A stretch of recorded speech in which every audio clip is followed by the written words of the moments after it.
following is a Journey into Comics Network production. Heyo, hiyo, this is Nick Maxon from Brews With Dudes, and you are about to embark on the Journey into Comics Best of the Week show, featuring highlights from all episodes on the network this week. So go ahead and sit back, crack open a tasty brew, and enjoy. Ladies and gentlemen, you're listening to Journey into Comics. Nice little segue there about the comedian, because we're going to talk about Doomsday Clock. Yes. Now, I read it just today. It came out today. I loved it. It was amazing. Dude, like, I was skeptic because I didn't know how I was going to read. Because you have, I mean, you're talking about involving the Watchmen into the overall DC verse.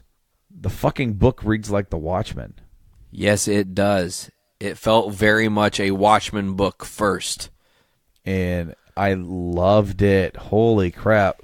So, like, this book is it's as much as it's a crossover, it is a sequel to the Watchmen book.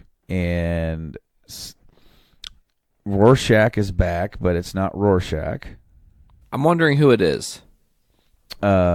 It's a new Rorschach. Now, I actually just pulled up an article while we were talking, and Jeff Johns explains Rorschach's return. Okay, please do. So it's a long-ass article, but here's a quote from Johns. He says, much like Watchmen, there's another Night Owl, there's another Silk Spectre. In my mind, there can be another Rorschach. It also preserves what I think is one of the best moments in the original Watchmen, is his death. But the character is so iconic and his voice is so iconic that I wanted to do a different version of it. The original Watchmen cast was also predominantly white, and John said there was a conscious effort to bring diversity to the story, but there's more to it than that, explaining that his race ties a lot into other things into the story. He's also pointed out that another new character, the Mime, is Hispanic. The new Rorschach moves, looks, sounds like Rorschach. Reads like Rorschach. Holy shit. So it's basically, as of right now, until like the story possibly like reveals more, it's just a new dude who has kind of taken up the mantle of Rorschach and really just like become that character.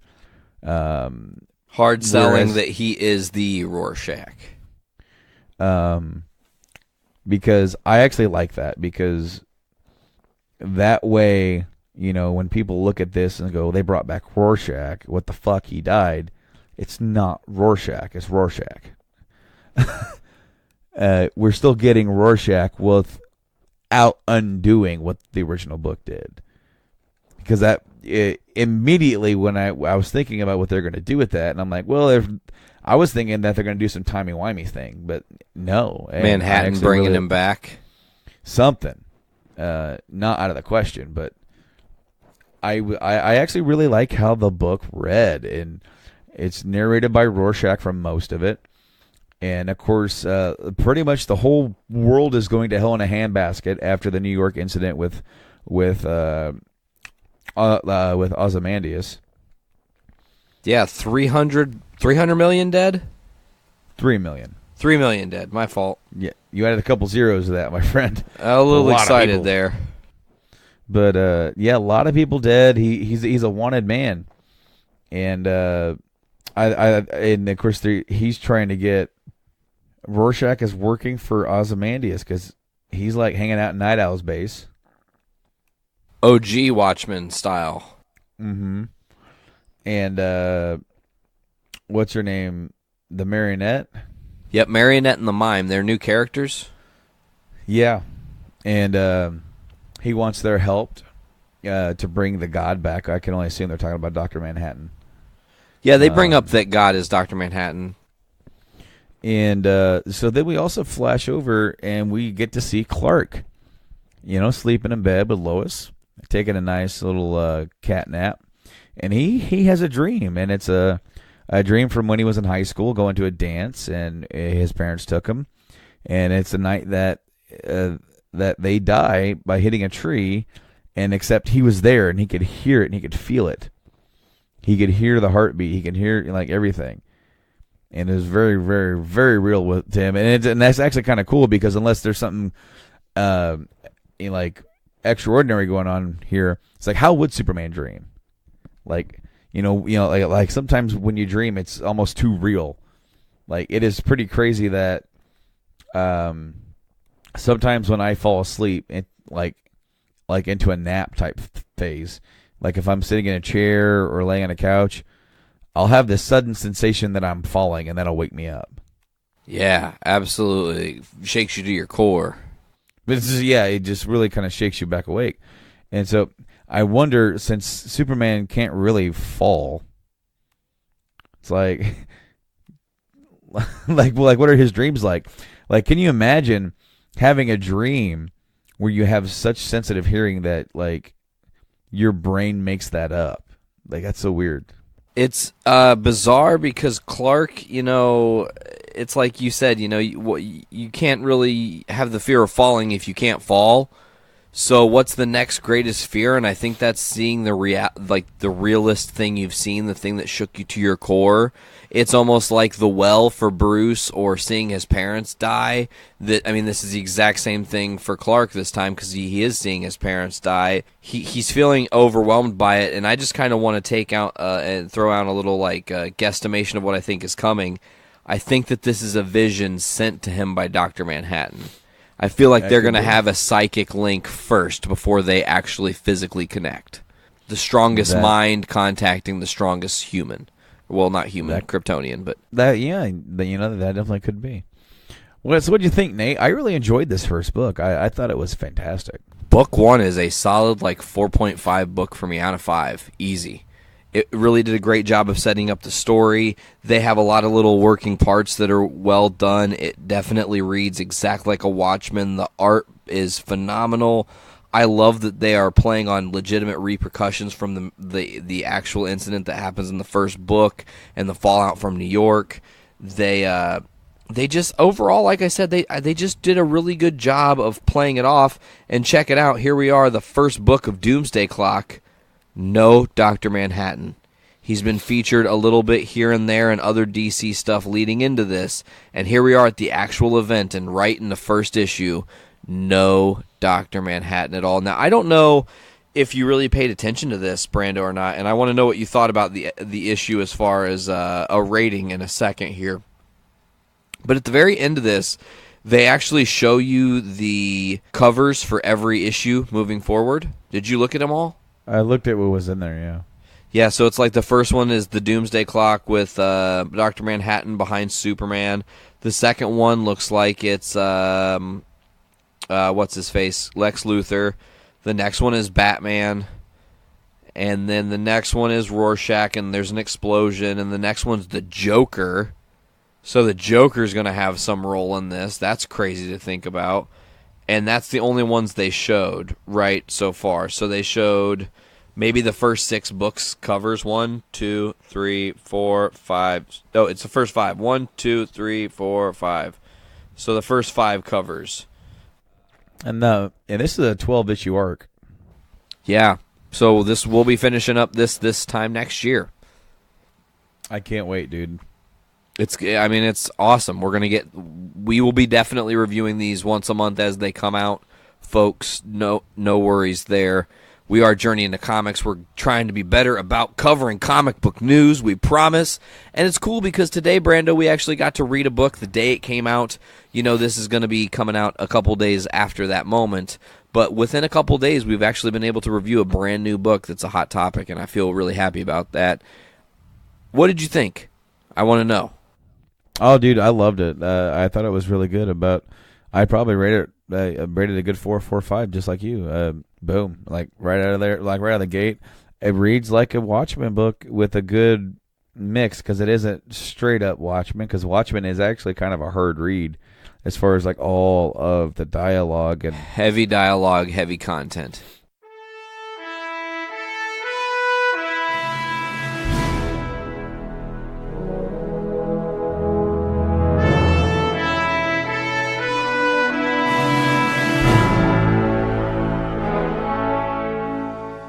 Good evening, ladies and gentlemen, and welcome to episode 13 of the Puhr Report.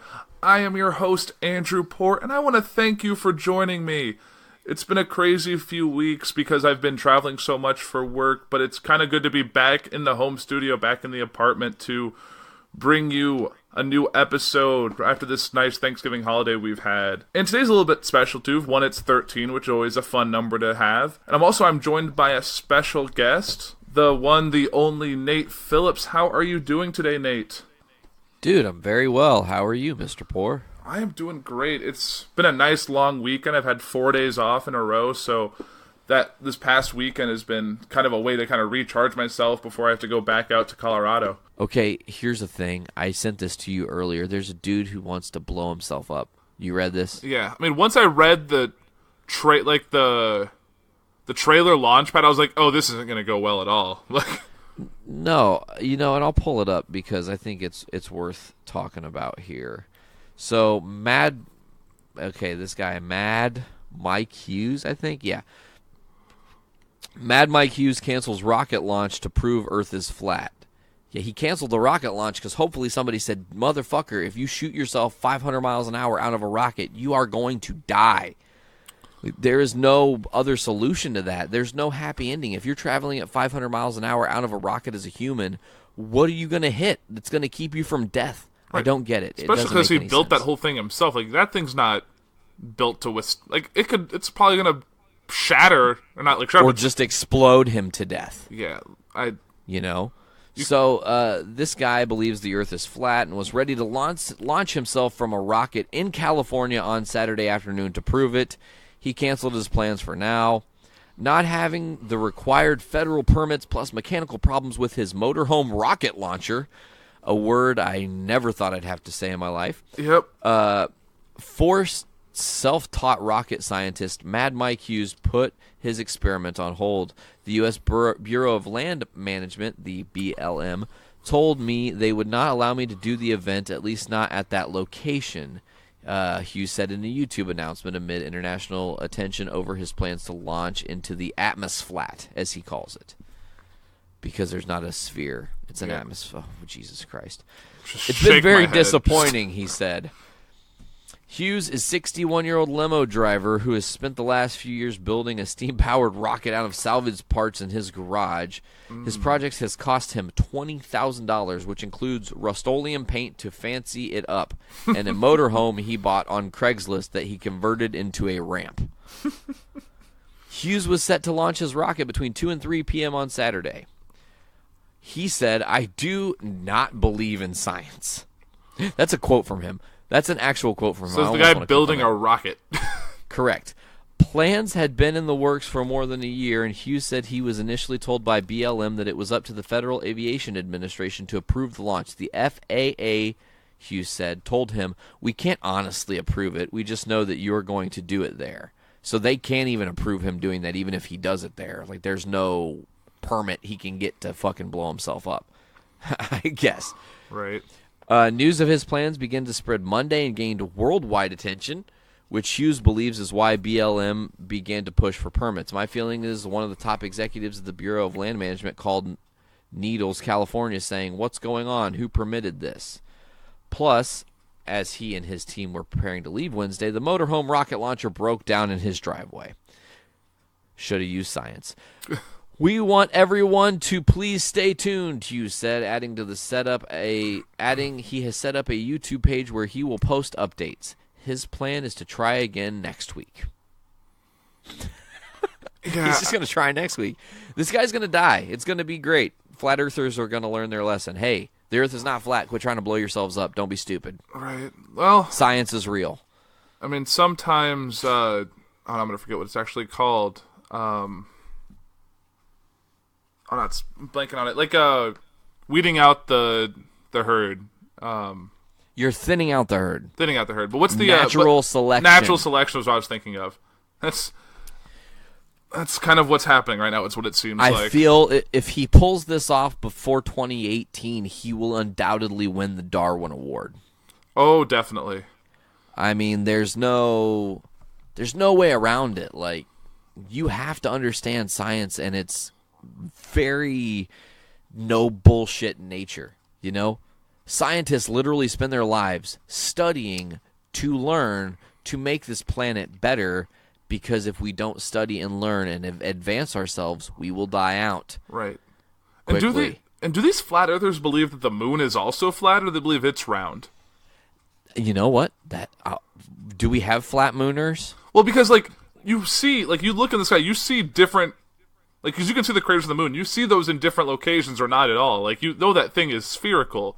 How do you think, like, the Earth is flat? Oh, the moon is sphere. Like, that, like, I don't know where I'm looking up flat mooners right now. There are flat mooners. There's a flat mooners theory. Okay. Maybe. Let's see if it actually pulls up. Are flat earthers also flat mooners? Shitty Ask Science Reddit. Let's go here. Nope, we're not going to read that one. That's why no flat mooners or flat sunners? People are asking. Huh. Your move, flat mooners. There are really some flat mooners. This is crazy. I'm just like, and there's also apparently some shoes that are moon shoes that are flats for women that are flat mooners. Oh gosh. Not called that, but they came up in the search results somehow.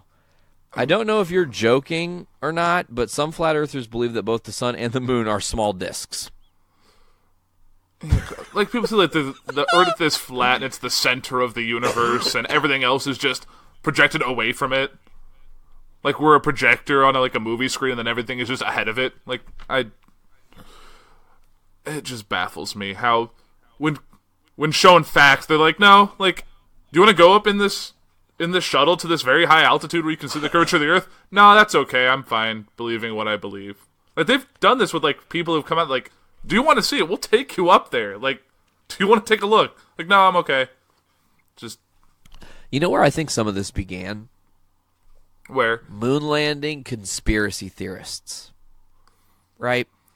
I feel like there are moon landing conspiracy theorists who believe that we didn't have the power to go to the moon in the 60s and that they faked it in Hollywood, which maybe it's possible. Who knows? However, NASA recently was like, oh, we are so fucking sick of you always talking about conspiracy this, conspiracy that, conspiracy this. We went to the fucking moon. Here are pictures we've never released before. Check it.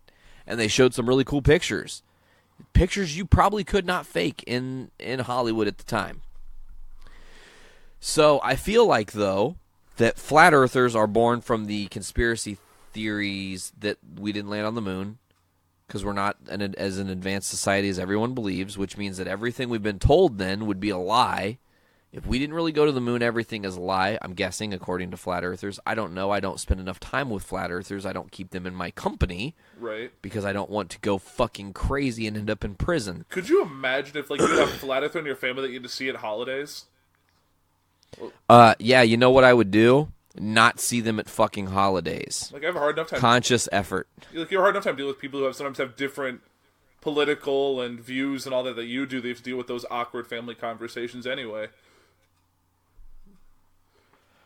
Oh, man, bro, I just read the weirdest comment on this thing. I have to read it because there is a flat mooner who's trying to battle people. Yes. Are you ready for it?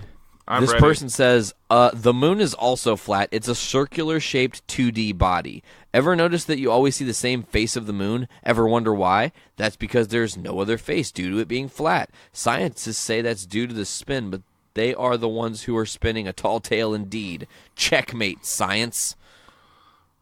Why are they only seeing one face of the moon? Like, you... Oh, I'm just shaking my head. Like, it's ridiculous. It's brain melting. That's the only thing I can say is it's literally brain melting that people believe this. And some of these people are parents and raising children. Like,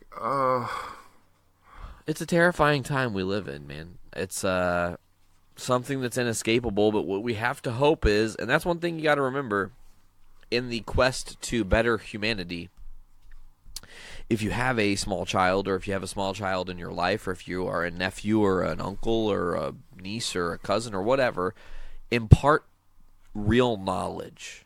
Don't just feed them the bullshit of the cool shit you like. Don't just show them the video games and the toys and the collectibles or the, whatever. Or don't just impart your political background on a child. I feel like that's another problem we have, is there's just like, there were a lot of conservatives fucking because they were all rich and had money, so they had a lot of babies that they made conservatives, so we're outnumbered, just saying. You know, I just feel like we have to tell the younger generation the real truth, and that real truth is, like, first of all, everybody matters. Literally every person has to matter. Skin color should not matter, you fucking oafs. Right. It does not matter. And I feel like that's something that's even, like, if you were, like, told one thing growing up, I think a lot of people in our age group have figured out that, like, a lot of the, a lot of the things that, like, our parents' generation, our grandparents' generation had issues with are no longer, they don't matter to us the same way. Like, care less about someone's skin color, their religious beliefs, where they're from, all that. It doesn't matter to a lot of, like, it does matter to more than it should, the amount of people in our generation, but I feel like we're on an upward swing. The champ is here! Do I have everybody's attention now? Now, I almost said Drew Galloway. Nice save. He came back to WWE, so he gets the McIntyre back. Drew McIntyre lost the NXT title to Andrade Cien Almas, which was the planned finish. Yes, very important to note. That was the planned finish. They didn't have to do an audible, but the last move of the match, I believe that's where they think it happened, where he held onto the rope for that top rope DDT, and he tore his fucking bicep, and he's out 4 to 6 months. You know, it's actually, I'm going to say a thing, and you're going to feel me on this. It's a blessing in disguise for him. It really is. He doesn't have to go to NXT now. He can come back on the main roster. Well, I think he has done due diligence, and that would be huge. Unexpected return from him. Well, here's what I would do. Hold on. Sure. Let's hear it. All right, so they got Cien as champion, and his next challenger is not going to be a rematch with McIntyre. Can't be. It's going to be Adam Cole. Baby. Adam Cole's going to rule the roost. Love it. If McIntyre can push himself, take over WrestleMania weekend. If he can get cleared, McIntyre, Adam Cole, NXT title, WrestleMania weekend takeover. Where's WrestleMania at this year? Oh, it's in New Orleans. Yep. So take over New Orleans for NXT that weekend. And on that, do they do that on Friday now? Or I can't remember. Yeah, it's Friday because Saturday is the Hall of Fame, and then Sunday is Mania. Or did they switch that this year? Because I can't remember. No, maybe I think they did, because they did the Hall of Fame, and then they put up stuff for the NXT, and they used the same out because they have the same arena for Monday and Tuesday. That's right. And so that way they don't have to set up for the wrestling and then tear it down, and set up for the Hall of Fame, tear it down, set up for the wrestling. So that saves them a little bit of money. So I hope that's the case, because that's what I would do, 100%. I would be like, dude, you better get on this, get healed, because you could be here, and you want to be here. And, unfortunately, it is a pretty bad injury. Do not rush it. As much as I said rush it. Don't, Cena rushed it. He did rush it. But, see, you also run the risk of, like, fucking yourself up to the point of you're out longer, and you don't want that. Also true. Cena, though, was a lot less physical after his comeback. He didn't get full bore and do a bunch of crazy shit after he returned from that injury.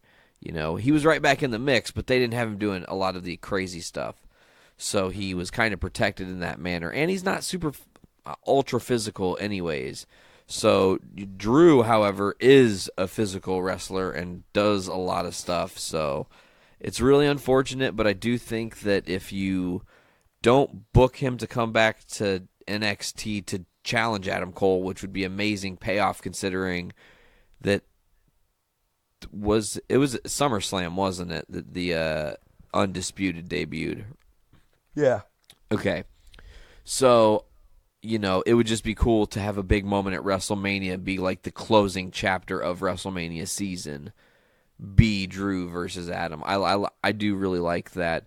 Of course, to talk about Adam Cole, we can't not discuss the fact that we had the NXT War Games match. It was the Undisputed Era versus Roderick Strong, the Authors of Pain, versus Sanity. What did you think of this match, Brando? I thought it was pretty darn good. Of course, they changed the rules just a little bit. Instead of it being a two-team, I guess the last one they did was a three-team, technically, huh? With Team Wolfpack, Hollywood, and WCW. But they did it this way where it started with like one person from each team started, and then they still did the intervals, the 5-minute first, and then the 2 3-minute ones, or however long it was. So, like, then the next two guys came in, so then you could move the match along a little bit faster and get everybody in there to do the spots. I thought this was pretty well done, especially since this was the first War Games the WWE has attempted, and I thought it came off really well. Absolutely. I think it lived up to the old War Games name, and them taking the top off did actually let them utilize more space and more real estate in there. Because with that top on there, I watched the War Games match from Wrestle War 92. It was the one where it was the Sting Squadron versus the Dangerous Alliance, and they'd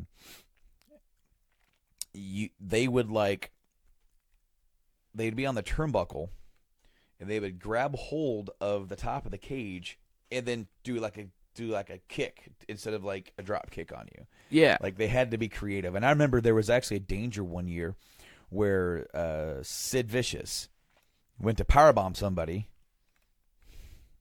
Dude, like... You're too tall, Sid. Dude hit the top of the cage, and Sid pretty much like dropped him right on his neck. It was like, whoa. And thankfully dude was okay, I think. But it's a pretty sick looking bump. But them taking the top off, at first I was like, I don't know how I feel. Turns out perfectly fine. Absolutely fine. I thought it was great. I cannot wait. I hope they do a War Games style match on the main roster at some point when it calls for it. Don't bring it out. Don't make it a yearly thing. Don't do it at Hell in a Cell. Don't do a Elimination Chamber. Reserve it for when it is needed to be utilized. And I just really feel that that they did a great job here, and it for them just kind of bringing it out of nowhere. And I really hope that Triple H was able to sell Vince on this, because it turned out tremendously well. They even, when Insanity came in with the rest of the group, then they brought in the weapons, and you saw some a chain and some chairs and the tables. People got busted open hard way in this match. One dude from Sanity got cut from the table, and he was a gusher. Yeah, got it on the back of his head. And dude, like, the match is pretty damn good. I want to. Didn't Adam Cole get the pin? Adam Cole pins Eric Young to win War Games, and the Undisputed Era reigns supreme. I mean, I know they won, but I was like trying to remember the finish, because I remember like at one point the last three guys standing were the three guys who started it. Yeah, Roderick Strong, Adam Cole, and Eric Young, which was awesome, you know. Oh, yeah. I'm really glad that Eric Young is in the company. He's a great worker. He's always been great. But here, he's actually, I really feel like he's being utilized pretty damn well, and it's something different for him than we've seen in the past with this Sanity group, and I can't wait for them to eventually get called to the main roster. Dude, I'm starting to get more and more into these Authors of Pain guys. I didn't really get into them when they first came in. I thought they were pretty generic, but the more I see them, the more that they're getting over with me, and the more that I seem to like them. And I'm trying to remember the name of the dude, the big, the more rotund guy from Insanity. I can't remember his name. Killian Dane. Yes, he was in the Andre the Giant Memorial Battle Royal this year. That dude, He reminds me of like a monsterish Mick Foley. Yes. Did you see that crazy fucking spot from the corner to corner, the coast to coast, like Shane O'Mac? That dude's like 325 pounds flying in the air like Shane O'Mac. What the fuck? Dude, that dude on the other end was like, he was sitting there going, oh, God, why did I get talked into this? Why me? Poof. I think Roderick Strong took... No, it was Kyle... I think it was Kyle O'Reilly. Yeah. Because it's Kyle O'Reilly, Bobby Fish, and Adam Cole. Bobby Fish just sounds like a villain from, like, Batman. I was going to say Bond, but okay. Well, Bond, or like, he just sounds like a gangster. Okay, totally. Absolutely does. Yes, Bobby Fish, yes. Bobby Now, let me Fish tell you, gonna baby, make I you thought the swim War with the Games- fish. Oh, I tell you what, the baby is. I thought the War Games was a really good event. I thought overall it's pretty good. Some people thought it was better than the Survivor Series counterpart. For the most part, I would say that I thought they were relatively even this year. I thought Survivor Series, as we're going to shift into that, I thought Survivor Series was a pretty darn good show. There wasn't a bad match on the card. It was just a bit of a... It was long. Warning, podcastrophe imminent.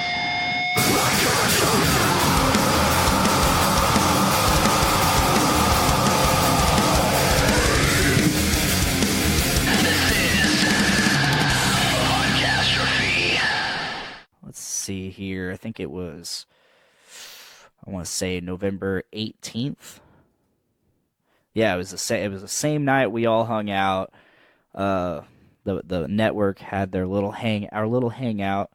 I went ahead and I had to dip a little bit early because my old band Drench was playing their first show in 2 years, and I couldn't miss it. I left the band in what I thought was good terms. So they're my friends. I've managed to stay in really good touch with the drummer Alan because he bartends at the Vault, which is a bar that I regularly visit. Mainly because I love the staff. I really enjoy going there. I like the atmosphere. And of course Alan's there, so I always love going in there and hitting him up and chatting him up. So yeah, the event was a pretty stacked lineup from what I can remember. Let's see who all was on there. November 18th, an evening with Drench and friends. So it was King's Gambit, Space Words, Blood of Heroes, Fight Like Sin, and Drench. I showed up late because I've mostly, not that I have anything against the other bands. I actually like the other bands, but I wanted to get in as much time with the podcasting network as I possibly could. Unfortunately, I had to leave that even earlier than I had planned because my girlfriend's car broke down on the way to my house. So I had to go pick her up and figure all that out. Very unsuccessfully, so we just left it where it was until the morning. We did get it running, and it's now fixed for the time being. Who knows when it'll die again, but that's life. Shit happens. So anyway, we showed up relatively late. I think it was about 10 o'clock or so, maybe a little after. After about an hour of messing around with the car, going back and forth between the car and Walmart, which is about a 5-minute drive, maybe 10 minutes, depending on traffic. But, yeah, so we showed up late. It was just before, I think Fight Like Sin was sound checking. And they're a good band. They play good music, very talented people. Just not really a fan of them. Mostly for one person who I won't name, but I'm not bitter in terms of like why. It's just how things were approached. Basically, they put up an ad on some Facebook group, a music group, and they said they needed a guitarist. And I offered myself. I said, hey, I'm not really the best guitarist, but I feel like if I'm shown what to do and we give it enough practice, I could probably fill in. And who knows, maybe I could write, whatever. And it just turned out they played in the same tuning as one of my guitars was already set up for, and so that worked out. That was cool. But then, so they're like, yeah, here's some of our songs, and that was that. So I waited. About a week and a half goes by, and they tell me, this person contacts me, says, hey, have any luck learning those songs? I'm like, well, no. You never sent me any tabs. You never offered to set up a time with one of the guitarists to teach me the songs. Why would I know these songs? Like, it's like, oh, well, I thought you could just learn it from listening. I'm like, no. I already told you I'm not a very great guitar player. Like, I've been playing for 10 years, but like I don't understand why after hearing I'm not the best guitar player, that he assumed I could just learn from listening to songs on the internet. Like, I mean, the guy is a super talented musician. I, hands down, seen him play multiple times in multiple different facets, be it his band Fight Like Sin or Professor Joe's open mic nights. Very talented dude.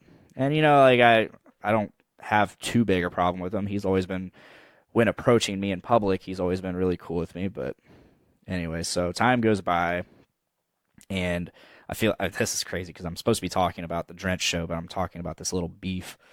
It is what it is. But anyway, so time goes by, and turns out my buddy Josh, who does the open mic nights, or used to do the open mic nights, he tells me, he's like, hey, this person was talking shit about you. I'm like, what? He's like, yeah, he said he tried to, you wanted to be in the band, and then you couldn't learn the songs, and he was basically calling you a douchebag for it. And my friend Josh, he stuck up for me. He's like, well, what do you mean? He's like, well, I mean, he couldn't learn the songs, and then he was trying to be in our band. And it's like, no. It's like, there's nothing wrong with him not being able to learn the songs from listening to it. I mean, anyway, so yeah, so that rubbed me raw. That really rubbed me the wrong way when I found out about that. So I don't exactly have the highest opinion of this person, but it is what it is. If he is listening and he knows he is being talked about, just know, like, I don't hate you. I'm just not your biggest fan. But anyway, so Fight Like Sin played after what could be considered like one of the longest fucking sound checks in the history of sound checks, of trying to get everything so fucking perfect in the monitors, and it seemed like it was a bit too much. I don't understand why it took so long. So yeah, they played a set, and it wasn't bad.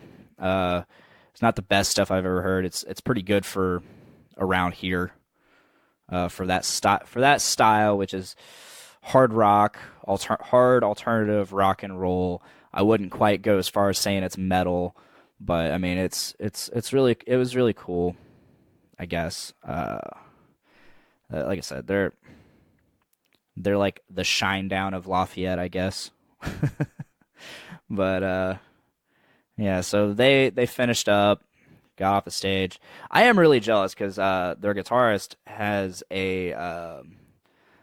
probably, I think, one of the original Rhodes amplifiers.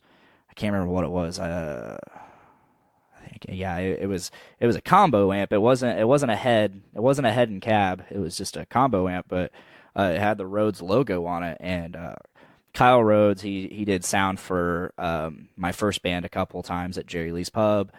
he went on to, or at the time he was still making the amps, and he let us use one. He's since changed the name from Rhodes Amplification to KSR Amplification. He is now no longer in Lafayette. I think they moved over to Cincinnati, Ohio. Great fucking amps. I love the sound they make. They're really making a boom amongst musicians in the pro world, I guess. So I mean, I think what's his name? Joel Strotzel from Killswitch Engage. He's one of the guitarists in Killswitch Engage. He has one for live, and he has another one for his studio. And you see him on Ryan Fluff Bruce's channel a lot. I've just seen him a lot, and it makes me so happy that they're making such a big splash in that world of boutique guitar amplifiers and cabinets. And it makes me proud that it's part of Lafayette, Indiana, and yeah, I'm glad a local business is getting out there and kicking ass. And I want one so bad, but they're so fucking expensive. I think it's like $1,900, $2,000 for a KSR Aries, which is an awesome little amp. I want it so bad because it's got some killer ass tone. Anyway, so moving on. So Fight Like Sin gets off the stage, and on comes Drench. They start setting up, and yeah.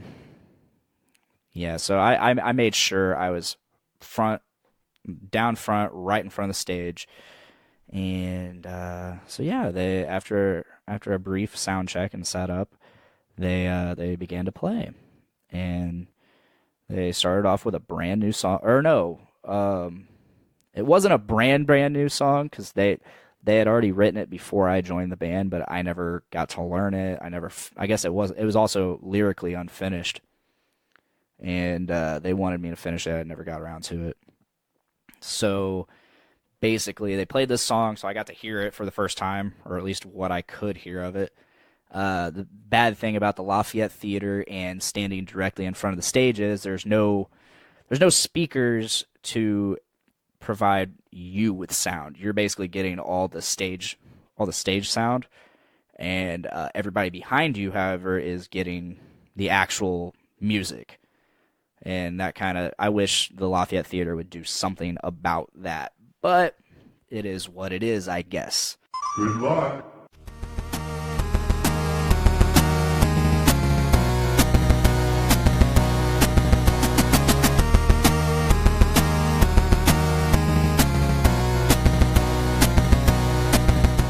All right, so where we're going to go now? Oh, Super Mario Kart. So this game, yeah. So I have this in box, thanks to the awesome find.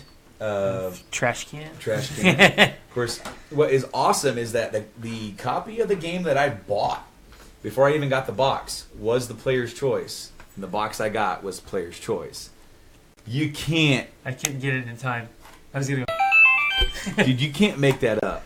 This game, I played this a lot when I was a kid too, right along with Super Mario World and Zelda and all that kind of stuff. This game was awesome. Yes. Me and my friends played the crap out of Super Mario Kart. And, of course, we played the battle, but then we'd also play, like, the two-player races and stuff like that. Yoshi was, like, my man. He was the man. He was always, like, the fastest. Bowser and Donkey Kong were always, like, the slowest, but also the hardest to, like knock down. Yeah. So, like, because, like, you're playing and you're like, how the heck is Bowser always in front? Because he just bashed people. Like, he could hit you, and, like, if he hit you, he was knocking you down. Oops, that was too early. All right. They're hitting the thing. Now we have a insert here in the box for subscribing to Nintendo Power. Yeah. For only $18 for the year. Wouldn't that be nice? Nintendo Power is actually no longer around. Right. That sucks, but yeah, dude, I was so hyped to get like a box for this. And it's not the best shape, but dude, it's Super Mario Kart. Of course, this launched a whole series of Mario Karts. Yes. I mean, it went on to Mario Kart 64, and then you had the one on the Game Boy Advance, and then you had Double Dash, which is here, and inside of it, Not this and one. Mario Kart 8. Mario Then, Kart of course, 8. You have like DS 7, Mario Kart Wii. They've had one on almost every single platform that they've ever put out, except for the original Game Boy. Right. And they've all been good. I didn't like Wii that much because of the motion controls. But you could control it with a Pro controller. Right. So, like, if you had one of those and plugged into your Wiimote, then yeah, I was all set when once I got that going. But Mario Kart 8 is probably my absolute favorite. Oh, yeah. Mario Kart. But, of course, you love Double Dash. Follow closely for now, Double Dash. But the other game that I have boxed here is the next really big entry here. Yes. Because after the awesomeness of Super Mario World, where do you go? What do you do? You create a full 3D Mario platforming experience, and they were able to successfully pull it off with this game. We had other 3D platforming games at this point, but none of them, and even ones that came after, none of them actually did it quite as well as Super Mario 64 did. It's true. This game was a launch game for the 64. I bought this. I think I might have texted you when I bought this. Bought this locally. They had a whole slew of boxed games, but this one was the best condition. And when I opened it up, because I saw that it was boxed, and I want to say it was it wasn't that much, $40, I think. Something like that, yeah. But of course, you have the manual. There you go, admire. Yeah, I like to look through them. But check this out. This is what got me, dude. Still in the plastic. Still in the plastic, and this is the million seller one. So this came out a little bit later, right? But still, everything is pristine. The book has no waterlog. Mm-hmm. The little player's guide offer inside is in mint condition. Is that for Nintendo Power? Yeah. I absolutely love the game. I didn't have a 64 growing up. But I played Preston's enough, played Jason's enough. We played Mario 64. We played all the games. But this was a game that I never got into until a bit later. I did emulate it as the N64 emulator became available, and you're able to use controllers and map the controller. Tell you what, man, I hate PC gaming. Yes. I hate PC gaming because I always find that whatever I want to do on there requires way too much tinkering. Yeah. And then I end up tinkering with it, and then I get to the point where I can play it, and then I've lost the interest. I moved on to something else. I have played this copy once. I took it out of the plastic, put it in, just so I could boot it up and run around the castle, run around the first few levels. But I haven't put any time into it since then. But this also got ported to the DS, and you have that version. I do have that version. Super Mario 64 DS, which allowed you to play as Wario, Luigi, and Yoshi.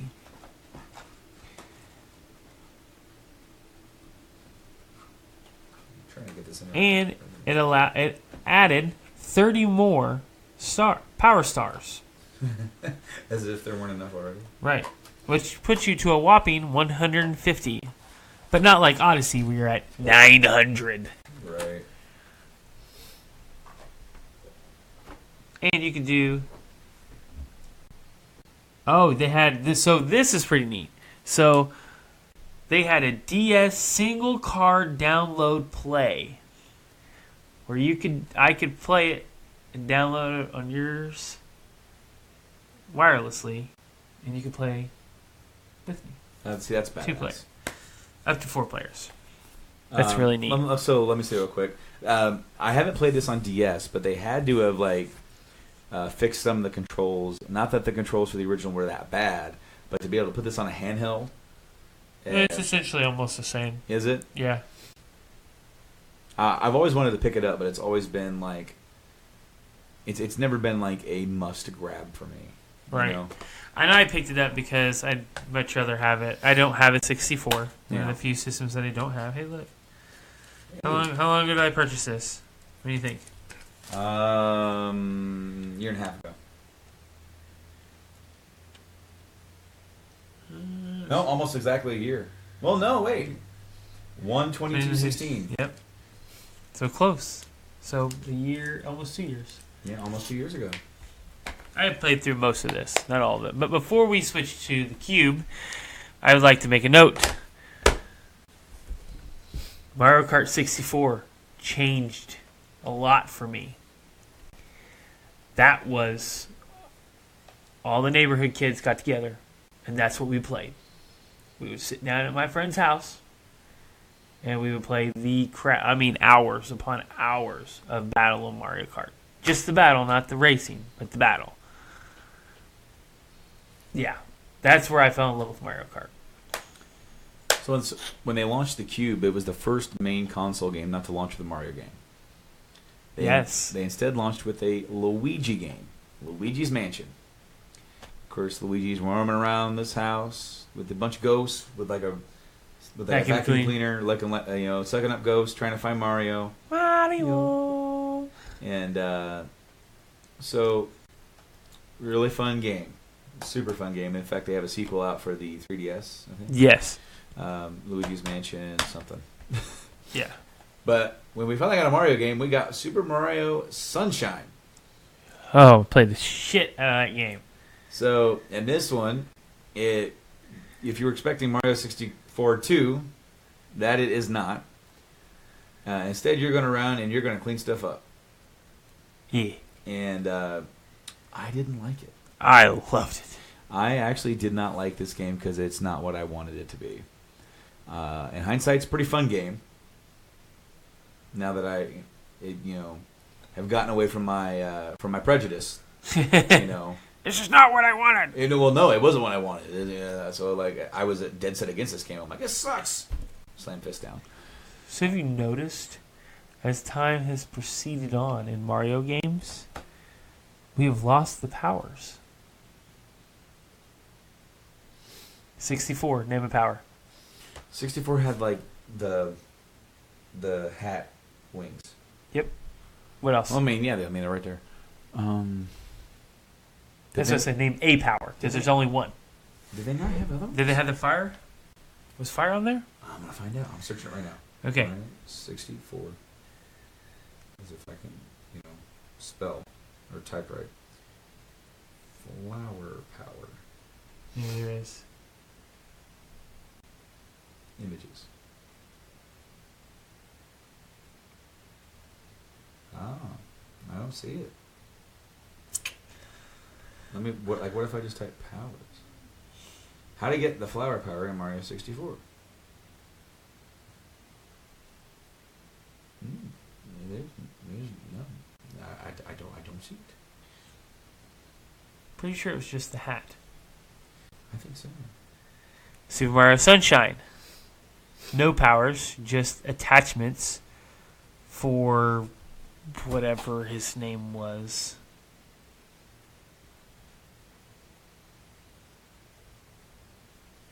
Flood. I'm looking up to see a list of power-ups and whatnot. 1-up mushroom, because that's in pretty much all of them. 1-up heart, that's in the video games. 3-up moon, plus clock, bee mushroom, big mushroom, blimp fruit, blue shell, boo mushroom, boomerang flower, boo star, bold berry, bunch of stuff, cape feather, carrot. I see, I was right. That was a damn carrot in Mario Land. 6 coins.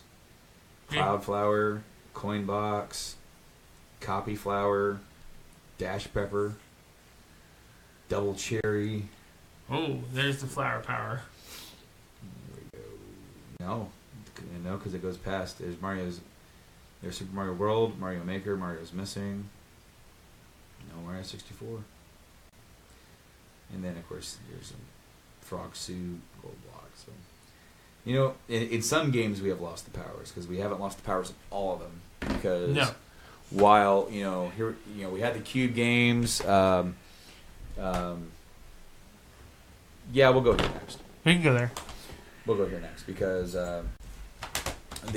we got introduced on the DS to the new Super Mario Brothers. Now, Nintendo has this fascination with adding new to everything. To everything to make it sound new. And what this is this is classic Mario. It's a 2D runner, but it's all made with 3D sprites or 3D graphics and everything. And you have new powers. You have the Mega Mushroom, which allows Mario to grow super big and just power through the levels. It's like having a star, but you just like demolish everything and get coins. And this game was a lot of fun. And what's cool about it is that they add the bounce off. Like when you're falling, or to even get up to places, you like bounce off the walls. Are you sure it was this one? Because Super Mario Sunshine, you can do that. Well, this is the first one in the 2D. Oh, okay. That you okay, yes. And of course, had a sequel, New Super Mario Brothers 2. There were 2 other versions that came out. New Super Mario Brothers Wii, which had 4 players. Wii was fantastic. And then New Super Mario Brothers Wii U, which that was the one. I have that one digitally. It came on my Wii U. Yes, I have it also. I got it for free when I bought Mario Kart 8. We got it for our coins. I got mine for my coins. The amount of games that I got for coins. I think that I got it just for buying Mario Kart 8. Oh, yep. They gave you a couple free games. Yeah. So, this game, much like the other one, I'm just opening it up here, and I got this action guide. For powers that they give you power-up actions, they give you Fireball, Gold Mario, gold Fireballs. And of course, you got the Raccoon Mario back in this one. This game is pretty damn easy because, it's like really easy to get coins. So I would just rack up a bunch of lives for the wife and say, "Go have fun," and then she'd run them out, and she's like, "I need more." So I'd play levels she's already played, run through, and just rack up all the coins. Of course, this game has so many coins on the damn cover. It's like, pretty self-explanatory. It is coin heavy. You're listening to the Voice of Survival podcast. Ladies and gentlemen, your host, Nate Phillips.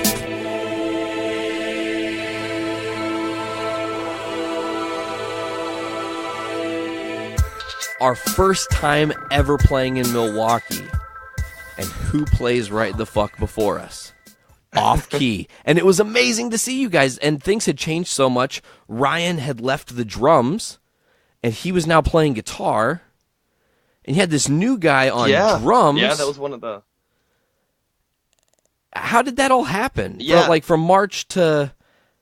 How did that change happen? When did you guys decide, Ryan should really just pick up a guitar and do it that way?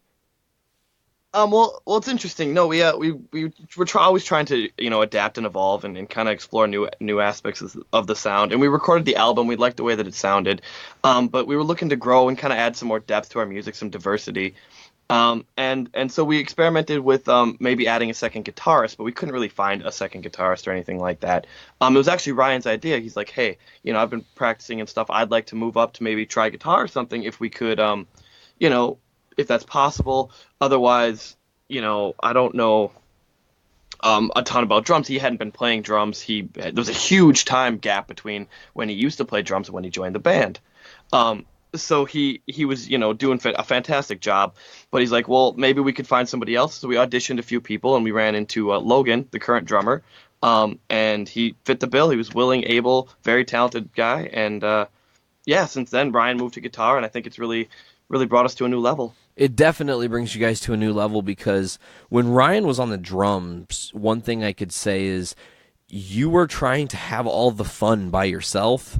And Alan is a good bass player, don't get me wrong, but there's just sometimes there's a certain vibe with certain members of the band. I feel like you and Ryan are he's like your, not legitimately older brother, but kinda, if that makes any sense. And just from an outsider's perspective, So having the dynamic of him coming up front now, and we're going to get into this part 3 because we actually play with you guys yet again this year. In October, at the place we played at in March, we went back to Underground Lounge. We had a show. Turnout was kind of sucky, not really anybody's fault, but it was a great show. You guys performed phenomenally as always, and I actually threw you some dinero and picked up this amazing CD, No One Eats the Shark. Yeah, yeah.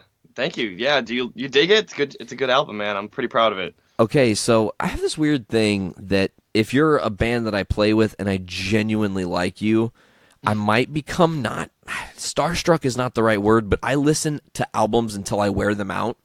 Mm-hmm. So the Off-Key album, No One Eats the Shark, has not left my CD player since we played with you guys over a month ago. I listen to it pretty much anywhere I'm going.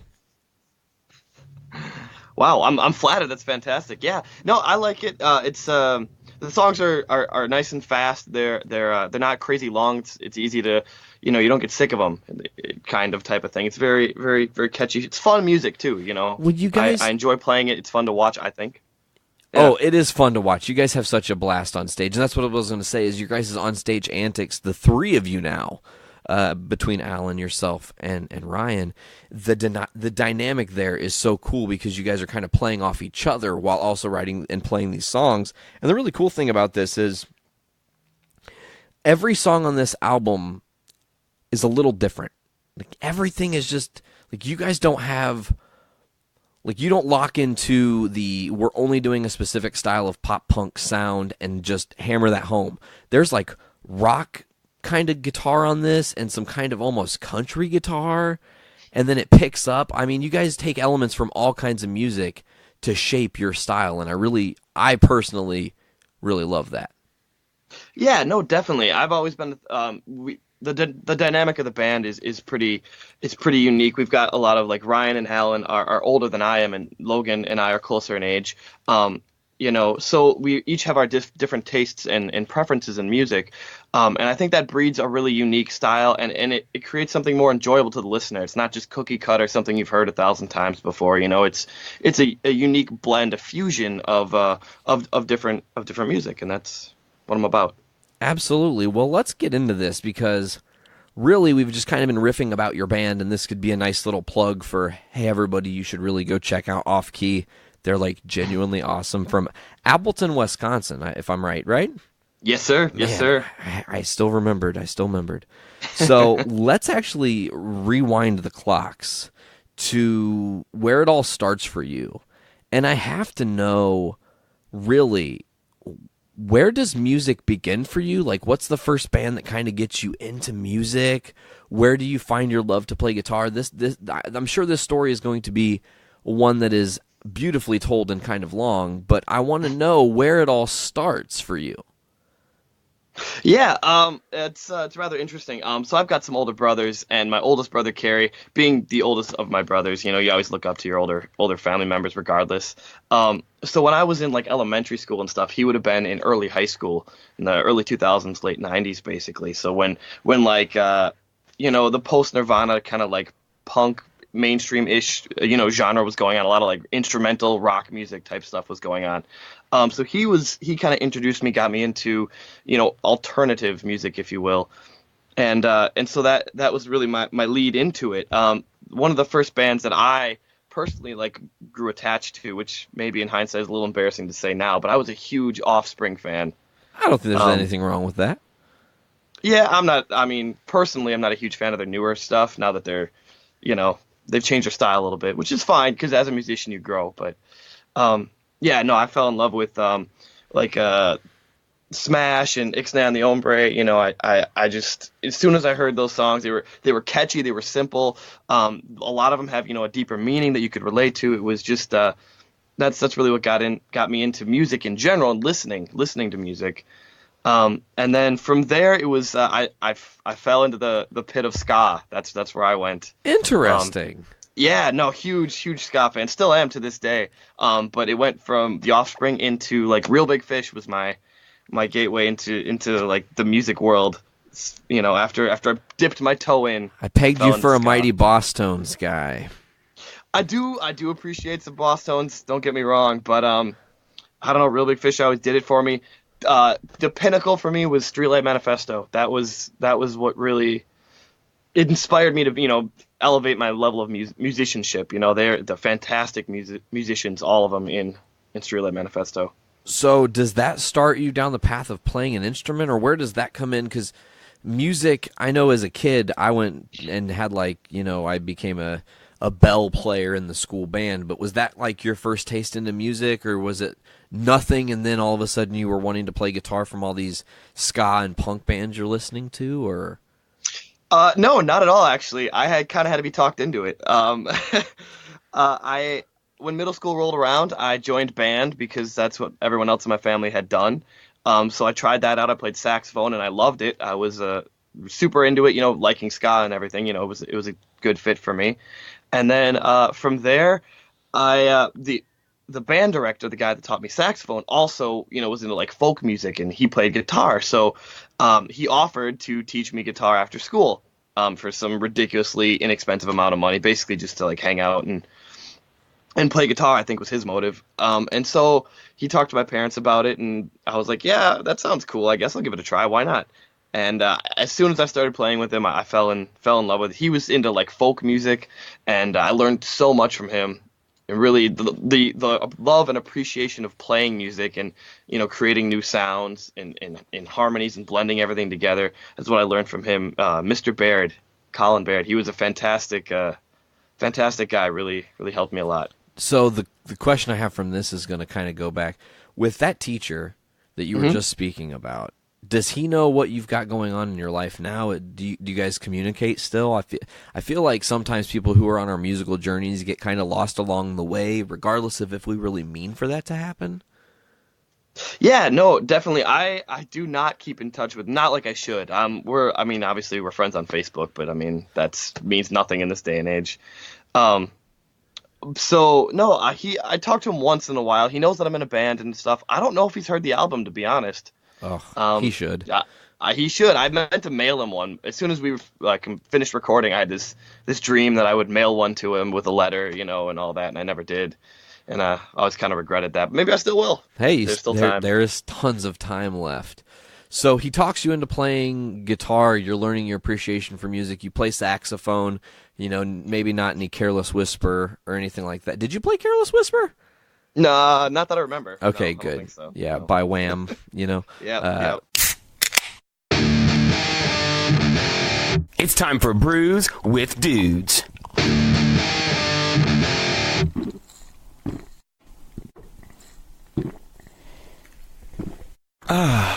Juicy. Tumultuous evening. Did you happen to catch any of that? I myself have done some vocal tech work, but I was preoccupied during the whole incident. I've gotten a lot of grief about it. It's very upsetting. The boner, it was traumatizing. They were assaulted on stage. You can see the video. There's clear evidence of damage of equipment. One of the microphone stands was destroyed. Now, luckily for us, we were able to actually get one of the perpetrators on the show tonight. I don't know what you're talking about. Dave Chips, how's it going, my friend? I'm doing great. I don't know what you're talking about. You don't know what we're talking about? No, I wasn't there. I was Who was that? Who was that then? I don't know. Some guy that looked like me. See, I was there for a lot of it, but then I always get preoccupied right when they're getting ready to go on stage. Never seen them right. play. I was out in the parking lot, and by the time I came back in, the show's already done. So I missed a lot of it. But rumor has it you turned on the boners. I didn't know. It was someone else that looks just like me. Interesting. Weird. Some sexy guy looks like me though. Like someone. I don't know. I think you're full of shit. Hey, man. It's okay to admit. It's okay to admit guilt. We're not on anybody's side here. Everyone has a price. That's all I have to say. Everyone has a what price. was your price, David Lender? Was this something as cheap as shoulder rubs? Is that really what it was? It was more than shoulder rubs. It was more than shoulder rubs. Companionship. He admits. We're getting down to the nitty gritty on Brews with Dudes. I hear that Boner Jovi had to increase their security budget by about $14 million. That's coming out of the taxpayer's dollar. Yeah, all because of Lafayette. They love playing in Lafayette, Indiana, but it just seems as though the rivalry is just forever ongoing. But they will continue to fight back because I think as it was quoted by one of the boners, This is war. And all's fair in love and war, as Johnny Joe Boner would say. He would say that. Oh, man. Was that too much for you, Dongo? As the guy wearing headphones and, monitoring the levels and whatnot. Ow. We'll have to add in a spoiler. Holy clip, Batman. That's okay. It's okay. So It'll be all right. No more of that. No more of that. That's quite all right. Also, as the guy editing this, it'll be all right. Cool. So it may not sound as bad as it initially just was. Podcast magic. This next beer has a pink foam. It's definitely accumulating pink on the top of it. I hope that it stinks. I'm sure it does stink. It's going to be the stinky pinky beer. Stinky pinky beer. That's right. I can smell In dishonor of the outhouse. I want to put my In finger in rebellion your of them. asshole. I want I don't to give a smell fuck your what you think. Whoa. poop on my knuckle. So what is Smells this? like cough syrup. What is It this? smells like cough syrup, he says. Carbonated, maybe like... This is a Belgian cherry beer from Crick. Ooh, It's a cherry. malt beverage with natural flavors and natural sweetener. This is lean. The product of Belgium. This is lean. Healthy beer. Shit. It's made from local barley, unmalted wheat, cherry juice, aged hops, and wild airborne yeast. The brewers add no yeast. Bold cherries balances wild yeast complexity. I don't know, guys. It looks pretty authentic. I had been saying to Nick that I had been trying to find a Belgian beer, and I just picked the first one I saw, and this was it. This one is going to be a ride. You guys ready for it? Get in there. Time for a group gulp. Group gulp. Ooh, shit. Robitussin. Wow. Does not taste like a beer. Ooh. Kind of has that cough syrup taste, yeah. I said it was that lean. Oh, wow. Oh, It's wow. It's very sour aftertaste, Oh, like wow. a Jolly Rancher. Yeah, definitely. I'm getting the sour at the back end. Now like I the hear aftertaste. Belgian sour. Some interpret it as some say it tastes like cough syrup, essentially. Yes. In this case. Dick agrees.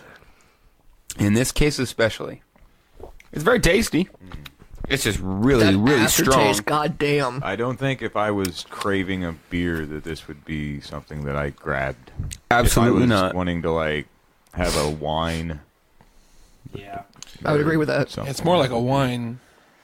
almost like a fuzzy Yeah. grape juice. Yeah, I have to agree. And it really dries the mouth out at the end. Well, Belgian beers are also aged, or Belgian style brews are aged. Okay. Is it pasteurized? Is it one of those unpasteurized I'm not sure. Belgian brews? I'm not sure. There's a bunch of writing on the label. You're free to look at it. It definitely Patronizing has like much. a it definitely smells like a cherry-ish wine. Yes. Does I it agree. have cherry juice in it? Like get a wine and like throw some grenadine in it. And pow. I don't know. I don't have Definitely grenadine. Accurate. Accurate.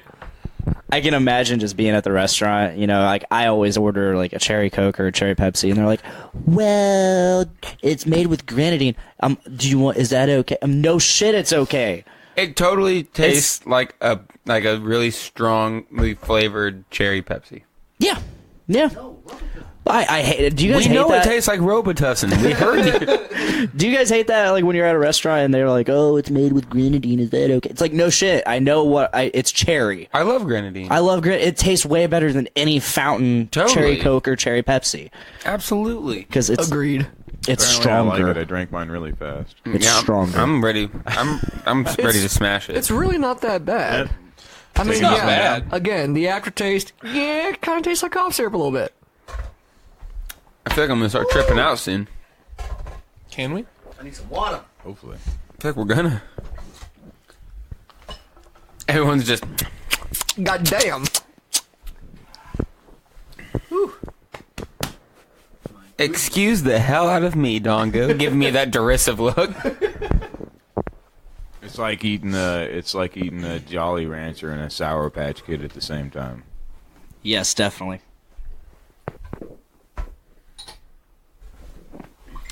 Yeah, I definitely need some water to clear my mouth out after that. That's gonna stick, bro. It was good. It was really good. Don't get me wrong. I think it's time for the Fistmas. Time for the Fistmas. Merry Fistmas. I need a burp. I know that. Merry Fistmas to you. So I heard a rumor that Boner Jovi's going to come back around New Year's. Oh, really? To do a special visit at the Doom Room. That's I've heard about that. It's unconfirmed as far as I know. It's but a rumor. Yeah. It's not going to be like it's not going to be like a stadium show like they normally play. I heard it's going to be like a private event. Absolutely. They're playing for the Overlord and his closest friends. So, sorry, Dave, you probably won't be able to go since you pissed the Overlord off so recently. What are you doing good? It's New Year's Eve is when I heard that they were going to come back around, because that's when the Overlord usually likes to gather his lords and ladies to come and celebrate the coming of the new year. I got DJ. Garbage. I'll let him know. Bro. I'm like the event coordinator for the Overlord. You know, I manage his calendar. You're his day planner? Yeah, pretty much. Secretary. Secretary Maxon to the Overlord of Doom. You know, if I could take it all back, I would. Everyone's got a price. Don't you fucking lie to us, David. I'm sorry. I thought you said it wasn't you. I mean, it's okay. That guy that looks just like me. Guys, we already gave him. We gave him a guy that looks just like David Linder. Everybody, we gave him the freedom to come clean about it, okay? And he came clean about it. Now, please, just tell us. Why? Why? Do you have a reason, or was it just a moment of passion? Crime of passion. Crime of passion. It was a passion crime. That is the episode name. I know it. It has been decided. A crime of passion. Starring David Linder. Coming to. I just know Johnny Joe loved you like a brother, and he felt betrayed when you stunned him in front of all of his biggest fans. You know, I could take it back. I could, but you did a wrestling move on him. He did the Stone Cold Stunner.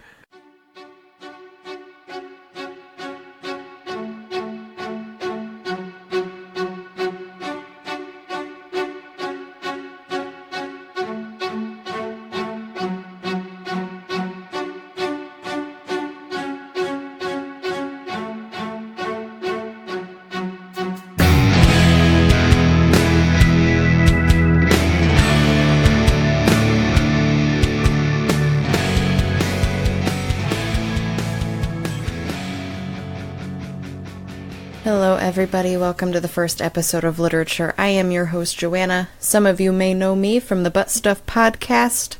If you do, that's awesome. If you don't, go check that out sometime. Alright, we're just gonna get on with this. To be completely honest, I'm a couple weeks late getting this up for you guys. If you've ever heard your own voice play back to you, know that it is the worst thing to ever happen to you. And I also try to do Turtles All the Way Down by John Green, which that mostly consisted of me bawling, and that was even less enjoyable than just hearing my voice on a normal basis. So we're going to do something completely different today. I actually have some questions by my friend Michelle. Hi. So we're going to answer those. And the first one is, what is your favorite book genre? And I would definitely have to say it's stuck between horror and fantasy. I love new worlds and fantasy. It's nice to just get away from Earth and, you know, this hellhole that we live in. But I also really like books that you might want to wear your brown pants for. Alright, so next question. What sparked your love of reading? Like everyone else on the planet, Harry Potter. Before that, I'd only read Goosebumps and Scary Stories to Tell in the Dark, and I didn't really have much of an interest in anything else. What is the worst book you've ever read? I actually pulled it off the shelf specifically for this fucking question. It's The Diary of a Haunting by M. Verano. I'm not sure if I'm pronouncing that correctly, but I saw it on the shelf. It had a beautiful cover. I hate to admit that I cover buy sometimes, but there you have it. But, oh my god. From the very beginning, it's just trash. It's so hard to finish. I only finished it so I could accurately tell people what happens in this book and why you shouldn't read it, because it is just hours of your life that you're never going to get back. Have you ever DNF'd a book? Not very many, but the one that I can think of is Miss Peregrine's Home for Peculiar Children by Ransom Riggs. Everybody loves it, but I just didn't fall in love with the writing style. I do want to pick it back up sometime, but I don't know when that's going to actually happen. And I can't think of anything else. Alright. Do you have any signed books? I actually only have 3. They're all from the same author, and they're also all the same book. Turtles All the Way Down by John Green. I pre-ordered it on Amazon. I went to the book tour and got another one. And I was in Target a few days ago and found another signed copy that actually says DFTBA in it, so totally excited about that. Next question. How many books/shelves do you have? I have 455 books, and I have 5 bookshelves, 4 of which are completely packed, and the 5th one is getting there, and then I don't know where I'm going to put them.